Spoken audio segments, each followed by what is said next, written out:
الصلاة والسلام على سيد المرسلين أما بعد فأعوذ بالله من الشيطان الرجيم بسم الله الرحمن الرحيم الصلاة والسلام عليك يا رسول الله الصلاة والسلام عليك يا حبيب الله الصلاة والسلام عليك يا نبي الله وعلى آلك وأصحابك يا نور الله.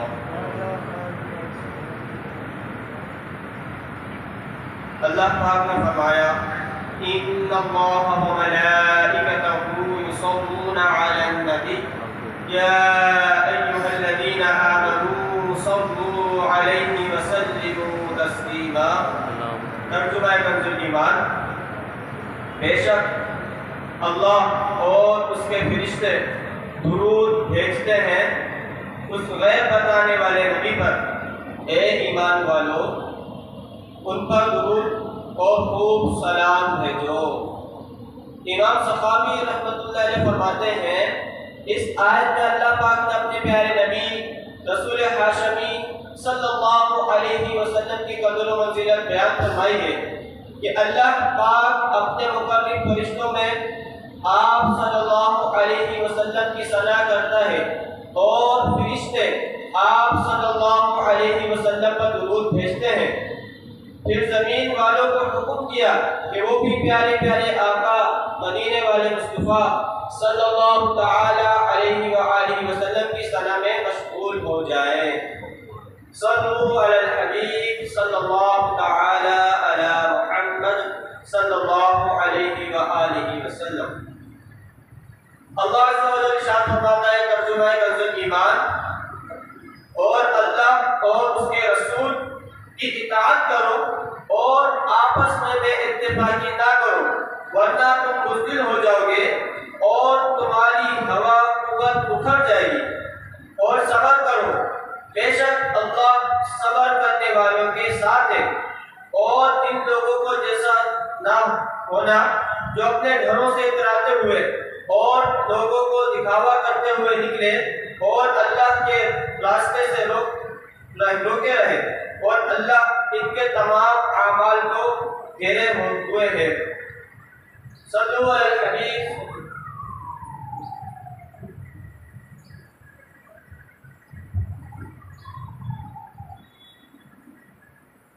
پیارے پیارے اسلامی بھائیوں غزوہ بدر اسلامی تاریخ کا پہلا غزوہ ہے. 17 رمضان المبارک سن 2 ہجری کو یہ عظیم الشان معرکہ پیش آیا.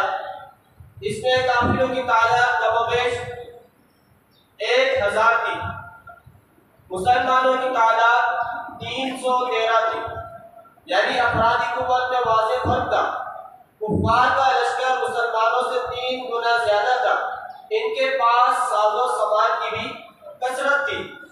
جنگی آلات کی کافی تعداد میں تھے. اس کے باوجود مسلمانوں کو عظیم الشان فتح نصیب ہوئی اور کافروں کو عبرتناک شکست ملی. قرآن کریم میں 1 سے زیادہ مقامات پر غزوہ بدر کا ذکر موجود ہے اور اس مبارک معرکے میں مختلف پہلوؤں پر روشنی ڈالی گئی ہے. ہم نے پارہ 10 سورۃ الانفال کی آیت نمبر 2 سننے کی سعادت حاصل کی. ان 2 آیت کریمہ میں غزوہ بدر سے حاصل ہونے والے چند اسباق بیان کیے گئے. بنیادی طور پر یوں سمجھ لیجیے کہ ظاہری اسباب اور افرادی قوت میں اتنا واضح فرق ہونے کے باوجود آخر کفار کو شکست کیوں ملی؟ مسلمانوں کی فتح کے اسباب کیا تھے؟ ان 2 آیت میں ان اسباب کا ذکر کیا گیا. یا دوسرے لفظوں میں یوں کہہ لیجیے کہ ایک مسلمان کی کامیابی اور ناکامی کے باطنی اسباب کیا ہیں؟ ان آیت میں اسباب کو بیان کیا گیا ہے. بنیادی طور پر یوں سمجھ لیجیے کہ ظاہری اسباب اور افرادی قوت میں اتنا واضح فرق ہونے کے باوجود آخر کفار کو شکست کیوں ملی؟ اللہ عز و جل قرآن مجید میں ارشاد فرماتا ہے وَأَطِيعُوا اللَّهَ وَرَسُولَهُ. ترجمہ کنز ایمان. اور اللہ اور اس کے رسول کی اطاعت کرو۔ یہ کامیابی کا سب سے پہلا زینہ ہے۔ ایک مسلمان کے لیے کسی بھی سطح پر ترقی، کامیابی اور عروج کے لیے سب سے ضروری جو چیز ہے وہ یہی ہے کہ بندہ مسلم ہر وقت، ہر حال میں، ہر میدان میں اللہ پاک اور اس کے پیارے حبیب صلی اللہ تعالی علیہ وآلہ وسلم کا فرما بردار رہے۔ جب ہم نے ایک دل سے لا الہ الا اللہ محمد رسول اللہ پڑھ لیا اور دائرہ اسلام میں داخل ہو گئے تو ہم نے مان لیا کہ اللہ پاک ایک ہے، اس کا کوئی شریک نہیں، وہی ہمارا مالک ہے، وہی ہمارا رازق ہے۔ حضرت محمد مصطفیٰ صلی اللہ تعالی علیہ وسلم اس کے رسول، اس کے محبوب ہیں، تو اب ہم پر لازم ہے کہ اللہ پاک اور اس کے رسول صلی اللہ تعالی علیہ وسلم کی کامل طور پر فرما برداری کریں۔ اطاعت کامیابی کے شرط اول۔ دیگر قوموں کا انداز چاہے کچھ بھی ہو، البتہ ایک بندہ مومن کے لیے کسی بھی سطح پر کامیابی کے لیے اللہ اور رسول کی اطاعت شرط اول ہے۔ جس کو یقین نہ ہو وہ تاریخ اٹھا کر دیکھ لے کہ مسلمانوں نے جب اللہ عز و جل اور اس کے رسول کے احکام پر سر تسلیم خم کیا، کامیابی ان کا مقدر ہوئی، اور جب مسلمانوں نے اللہ و رسول کی نافرمانی کی، انہیں ذلت اور رسوائی کا سامنا کرنا پڑا۔ غزوہ بدر کو ہی دیکھ لیجئے، 313 مسلمانوں کی عظیم الشان فتح کے اسباب میں سے ایک بنیادی سبب اطاعت و فرما برداری ہے۔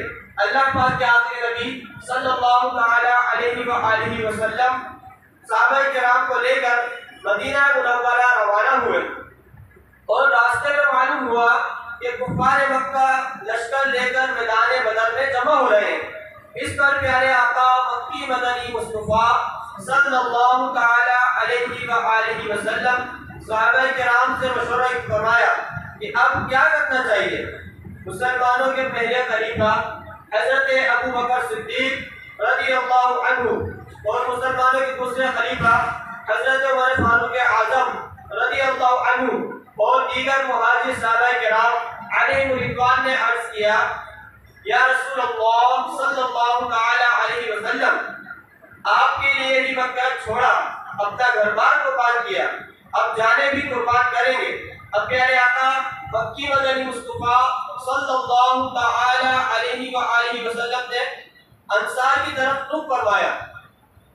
حضرت سعد بن عبادہ رضی اللہ عنہ کھڑے ہوئے، عرض کیا، یا رسول اللہ صلی اللہ علیہ وآلہ وسلم، شاید آپ ہم سے رائے لینا چاہتے ہیں کہ اللہ پاک کے آخری نبی صلی اللہ تعالی علیہ وآلہ وسلم، میدان بدر تو یہ رہا، آپ فرمائے تو ہم سمندر میں بھی اترنے کو تیار ہیں۔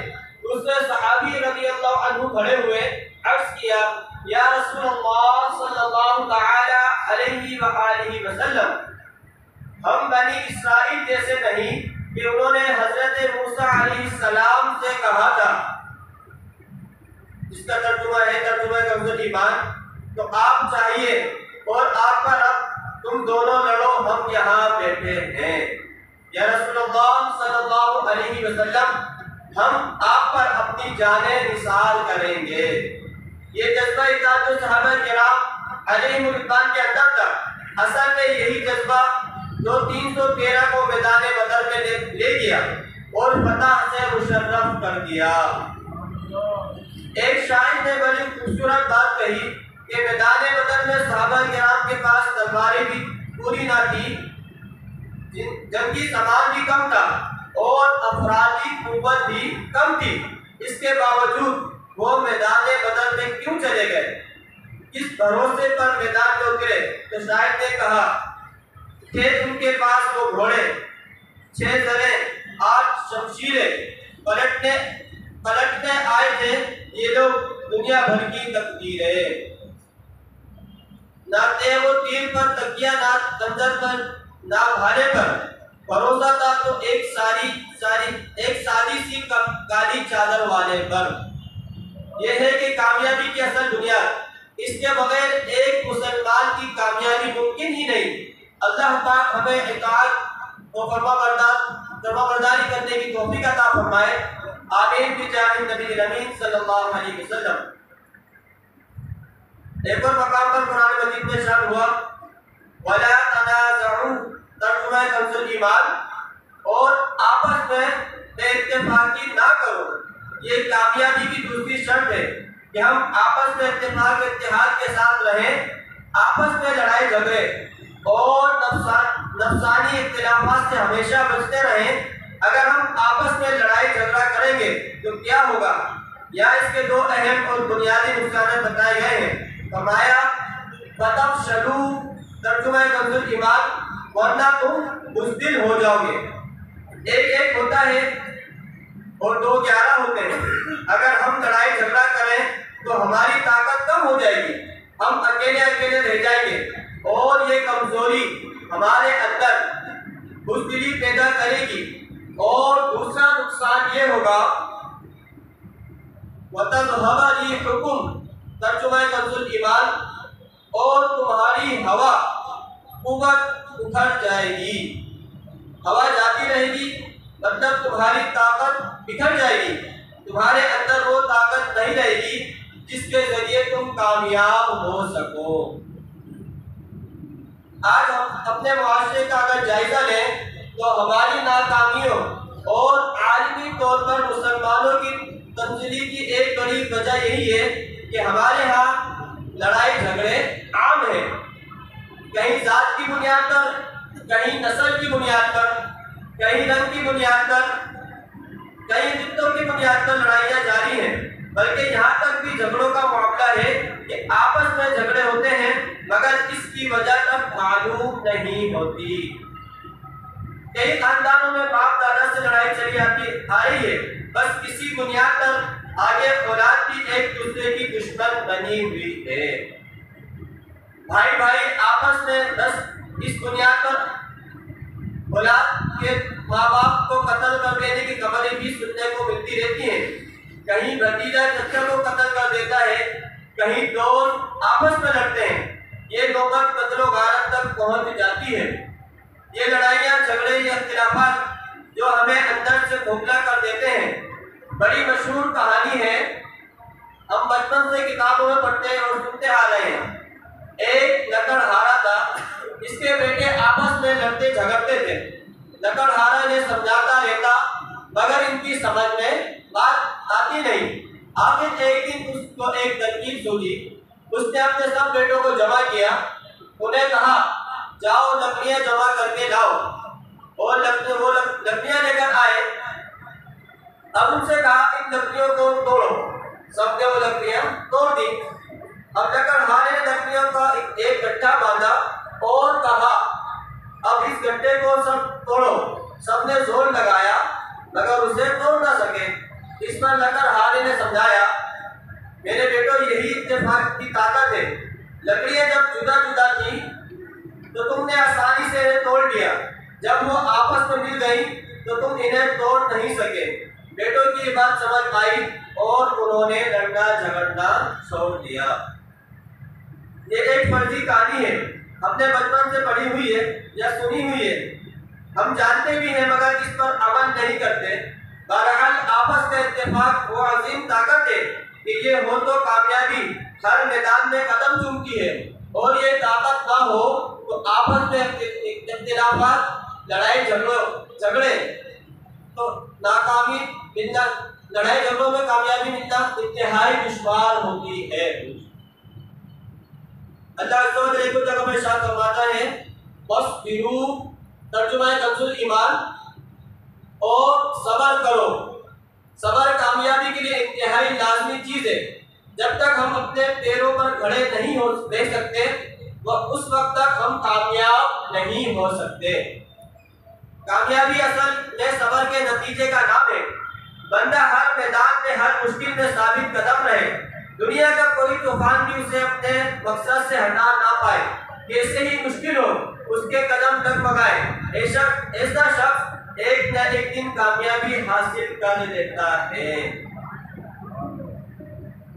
دنیا میں کوئی ایسی کامیابی نہیں جو بغیر محنت اور بغیر صبر کے حاصل ہو۔ مثال کے طور پر ایک بچہ ہے، اس کو اسکول کا امتحان دینا ہے، اس کا دل کرتا ہے کہ میں بھی دوسرے بچوں کی طرح کھیلوں، لیکن وہ اس خواہش کو دباتا ہے، صبر کرتا ہے اور اپنی پڑھائی پر دھیان دیتا ہے۔ اس کا دل کرتا ہے کہ میں بھی گھومنے پھرنے جاؤں، میں بھی موبائل پر وقت برباد کروں، مگر وہ اپنی خواہش کو دباتا اور صبر کرتا ہے، استقامت کے ساتھ پڑھائی کرتا ہے، محنت کرتا ہے، تو اس کا نتیجہ کیا نکلے گا؟ تو وہ امتحان میں کامیاب ہو جائے گا۔ اگر اپنی خواہشات کو نہ دبائے، دوسروں کی طرح کھیلتا رہے یا گھومتا پھرتا رہے، اس میں اپنا وقت برباد کرتا رہے، دیکھ کر صبر نہ کرے، تو نتیجہ کیا ہوگا؟ وہ امتحان میں ناکام ہو جائے گا۔ یہی حال دنیا کی ہر کامیابی کا ہے۔ کامیابی اور صبر۔ حضور غوث اعظم شیخ عبد القادر جیلانی رحمۃ اللہ علیہ پیدائشی ولی ہیں، اس کے باوجود آپ نے 40 سال مجاہدات کیے۔ آپ فرماتے ہیں کہ مجھ پر بہت سختیاں کی گئی، اور جب سختیاں انتہا کو پہنچ گئیں تو میں زمین پر لیٹ کر یہ تلاوت کرتا تھا، فَإِنَّ مَعَ الْعُسْرِ يُسْرًا إِنَّ مَعَ الْعُسْرِ يُسْرًا۔ ترجمہ کنز الایمان، بے شک دشواری کے ساتھ آسانی ہے، بے شک دشواری کے ساتھ آسانی ہے۔ یہ کامیابی کا ایک پروسیس ہے کہ ہمیں اس سے گزرنا ہی پڑتا ہے۔ تنگی کے ساتھ ہی آسانی ہے۔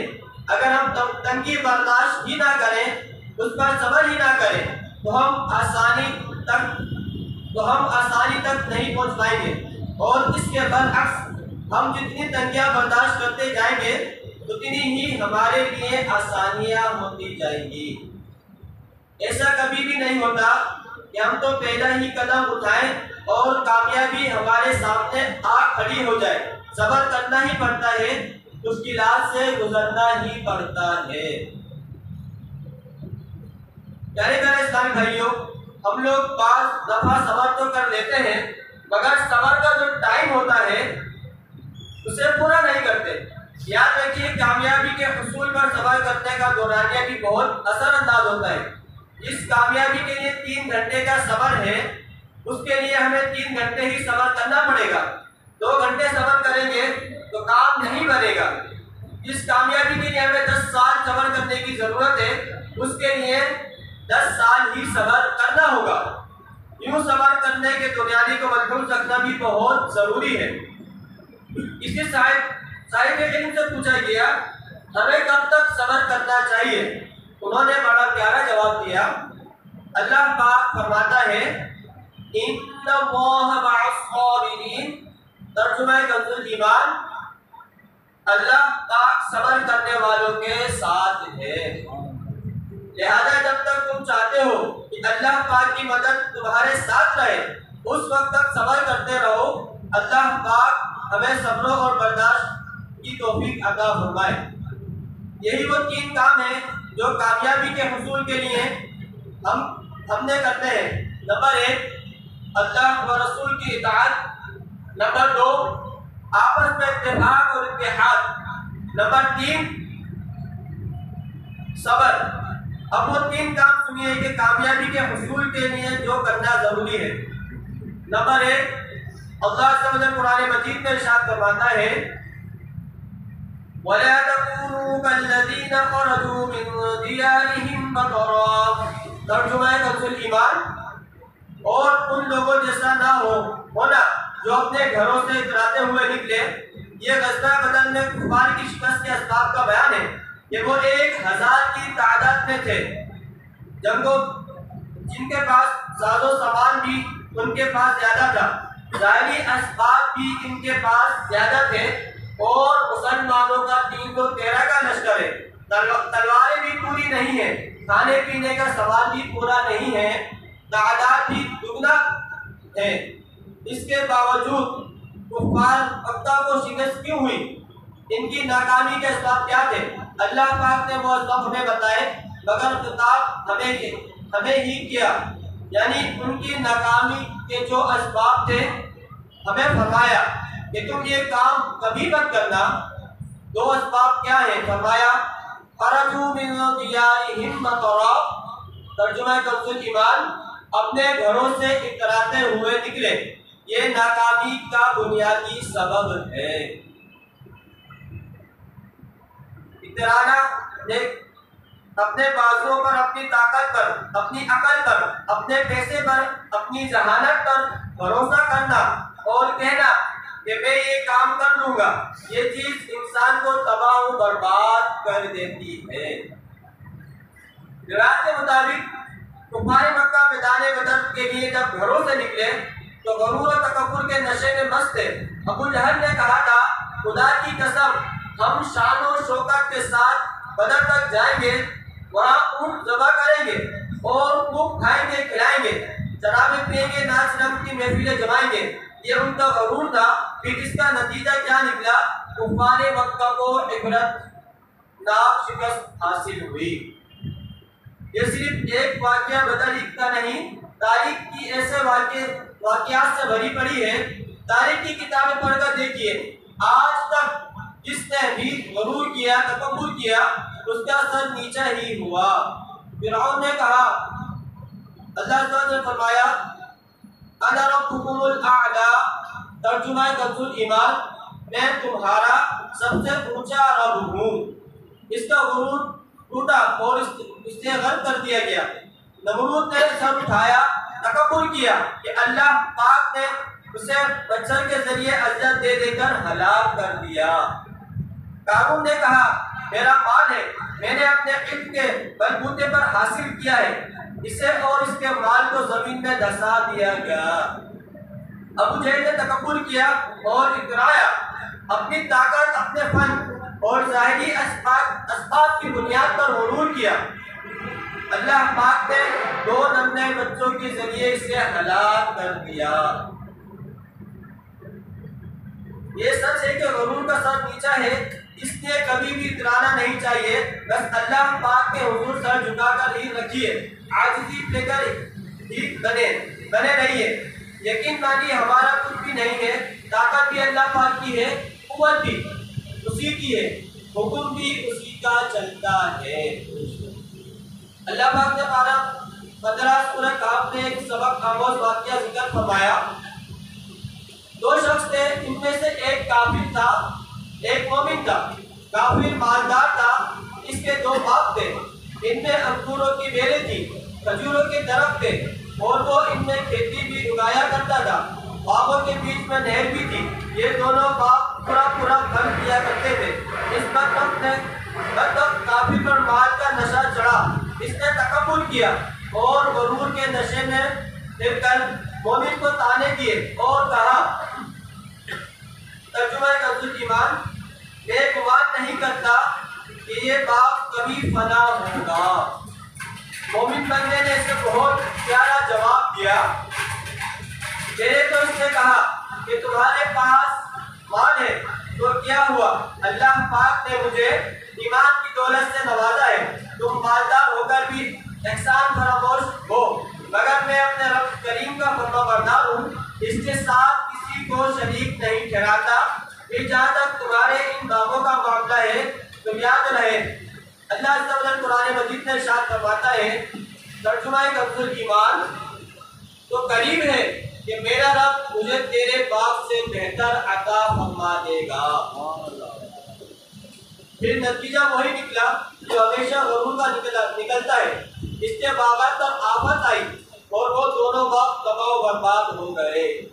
اللہ پاک نے ارشاد فرمایا، ترجمہ کنز ایمان، اور اس کے پاس کوئی جماعت نہ تھی جو اللہ کے سامنے اس کی مدد کرتی، اور نہ ہی وہ خود بدلہ لینے کے قابل تھا۔ یہاں پتہ چلتا ہے کہ تمام اختیار سچے اللہ کے ہیں۔ اختیار کس کا ہے؟ سچ اللہ پاک کا ہے۔ اس کے لیے ہمیں چاہیے کہ کبھی بھی اترایا نہ کریں، ہمیشہ عاجزی کے بغیر بن کر رہیں۔ اللہ پاک قرآن مجید میں ارشاد فرماتا ہے وَرِئَاءَ النَّاسِ، ترجمہ کنز الایمان، اور لوگوں کو دکھاوا کرتے ہوئے۔ یہ کفار مکہ کی شکست کا دوسرا سبب یہی ہے، ریاکاری، دکھاوا اور نام و نمود۔ اگر ہم کامیابی چاہتے ہیں تو ہم پر لازم ہے کہ نام و نمود سے ہمیشہ بچتے رہیں۔ ہمارا ہر کام صرف اور صرف رضائے الہی کے لیے ہونا چاہیے، بلکہ پانی پر کھڑی کی ہوئی ایک عمارت ہوتی ہے جو جلد ہی زمین پر گر جاتی ہے۔ یقین جاننے دکھانا اور انسان کی ذلت ناکامی کی بڑی وجہ ہے۔ کوئی نیکی کرے اس کا چرچا کرنا، نام و نمود کی خواہش رکھنا اچھی بات نہیں بلکہ نحوست کا سبب ہے۔ یاد رکھیے ریاکاری حقیقی کامیابی کی راہ میں بہت بڑی رکاوٹ ہے، بلکہ یوں کہیے کہ اسباب، وہ کام، وہ ذرائع جو ہمیں حقیقی کامیابی تک پہنچا سکتے ہیں، ریاکاری انہی ذرائع کو ناکام کے اسباب بنا دیتی ہے۔ یعنی ریاکاری اتنی بری بیماری ہے جو ہماری کامیابی کے ذرائع کو نقصان پہنچاتی ہے۔ مثال کے طور پر نماز کامیابی کا بڑا اور اہم بنیادی ذریعہ ہے۔ کتنے ایسے بزرگ ہیں جو نماز کی برکت سے ولایت کے بلند درجات تک پہنچ گئے، مگر یہی نماز اگر ریاکاری کی نیت سے پڑھی جائے تو کامیابی کا ذریعہ نہیں بلکہ گناہ کا سبب بن جاتی ہے۔ قرآن کریم کا کامیابی کا بڑا ذریعہ ہے۔ پیارے آقا مدینے والے مصطفیٰ صلی اللہ تعالی علیہ وسلم نے فرمایا، اللہ پاک قرآن کریم کے ذریعے قوموں کو عروج اور بلندی عطا فرماتا ہے۔ اگر یہی قرآن کریم کوئی ریاکاری کی نیت سے پڑھے، لوگوں کو دکھانے کے لیے اس پر عمل کرے تو کیا ہوگا؟ کامیابی ملے گی نہیں، بلکہ الٹا گناہ گار ہوگا۔ حضرت مالک بن دینار رضی اللہ عنہ بہت بڑے اللہ پاک کے ولی ہیں۔ ایک مرتبہ آپ کے دل میں خیال آیا کہ کوئی ایسی صورت ہو کہ وہ مجھے مسجد کا متولی بنا دے۔ چنانچہ آپ اس مسجد میں اعتکاف کرنے اور کثرت سے نمازیں پڑھنے لگے۔ اتنی کثرت سے نمازیں پڑھنے کے باوجود بھی کسی نے آپ کی طرف توجہ نہ کی۔ اس کیفیت میں پورا سال گزر گیا۔ ایک سال کے بعد آپ کو غیب سے آواز آئی، اے مالک، اب تمہیں توبہ کر دینی چاہیے۔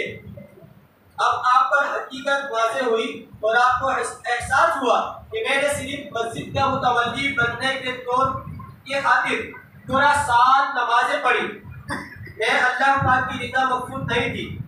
یہ احساس ہوتے ہی آپ نے توبہ کی اور اب اسے اخلاص کے ساتھ صرف اللہ پاک کی رضا کے لیے عبادت کرنے لگے۔ صرف ایک رات کی آپ نے عبادت کی تھی، اگلے روز مسجد کے دروازے پر لوگ جمع تھے، انہوں نے باہمی مشورے سے آپ کو مسجد کا متولی بنا دیا۔ معلوم ہوا کہ ریاکاری وہ بدترین بیماری ہے کہ جو ہماری کامیابی کی سیڑھی کو ناکامی کا سبب بنا دیتی ہے۔ لہذا ہمیشہ ریاکاری، دکھلاوے اور نام و نمود سے بچتے رہنا چاہیے۔ پہلے کے دور کے مسلمانوں کی کامیابی کی بنیادی وجہ یہی تھی کہ وہ کسی اور چیز کے طلبگار نہیں تھے، اللہ اور اس کے رسول کی رضا چاہتے تھے اور اپنا نام چاہتے تھے۔ اللہ پاک ہمیں ریاکاری کی اس آفت سے محفوظ فرمائے۔ کاش ہمارا ہر عمل اللہ پاک کی رضا کے لیے ہو جائے۔ آمین بجاہ النبی الامین صلی اللہ علیہ وسلم۔ اللہ تعالیٰ قرآن مجید میں ارشاد فرماتا ہے، ترجمہ کنز الایمان، اور اللہ کے راستے سے روک رہے تھے۔ یہ کفار مکہ کی ناکامی کا تیسرا سبب ہے۔ کفار مکہ اللہ پاک کے دین کو مٹانے، لوگوں کو راہ دین سے ہٹانے کے لیے نکلے تھے، جبکہ صرف 313 کا لشکر اللہ پاک کا کلمہ بلند کرنے کے لیے نکلا تھا۔ لہذا کفار کو عبرت ناک شکست حاصل ہوئی، اور یہ 313 جو اللہ پاک کے دین کی سربلندی کے لیے نکلے تھے، انہیں عظیم الشان فتح نصیب ہوئی۔ ہمیں بھی یہی حکم دیا گیا ہے کہ اے ایمان والو، کفار مکہ کی ناکامی کا سبب تمہارے سامنے ہے، تم ہرگز ایسے نہ بننا، ہرگز رائے خدا سے روکنے والے مت بننا، ورنہ جیسے کفار مکہ عبرت کا نشانہ بن گئے تھے، تم بھی ناکامیوں کامیابیوں سے دو چار ہو جاؤ گے۔ آج کل یہ بلا بھی رفتہ رفتہ ہمارے معاشرے میں عام ہوتی جا رہی ہے۔ آج کل یہ بلا بھی رفتہ رفتہ ہمارے معاشرے میں عام ہوتی جا رہی ہے۔ لوگ خواہ نیکی کے راستے میں رکاوٹیں ڈالتے ہیں، بالخصوص والدین، عزیز، رشتہ دار ایک راستے میں چلنے والے کو جو تعلیم دیتے ہیں، دوسرے احباب سے جو سناتے ہیں۔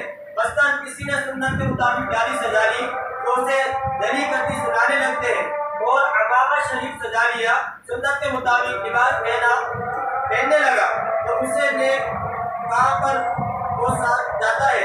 اس طرح بعض والدین اپنی اولاد کو نیک راہ سے روکتے ہیں، مثلاً علم دین سیکھنے نہیں دیتے، نیک اجتماعات میں شکست سے منع کرتے ہیں۔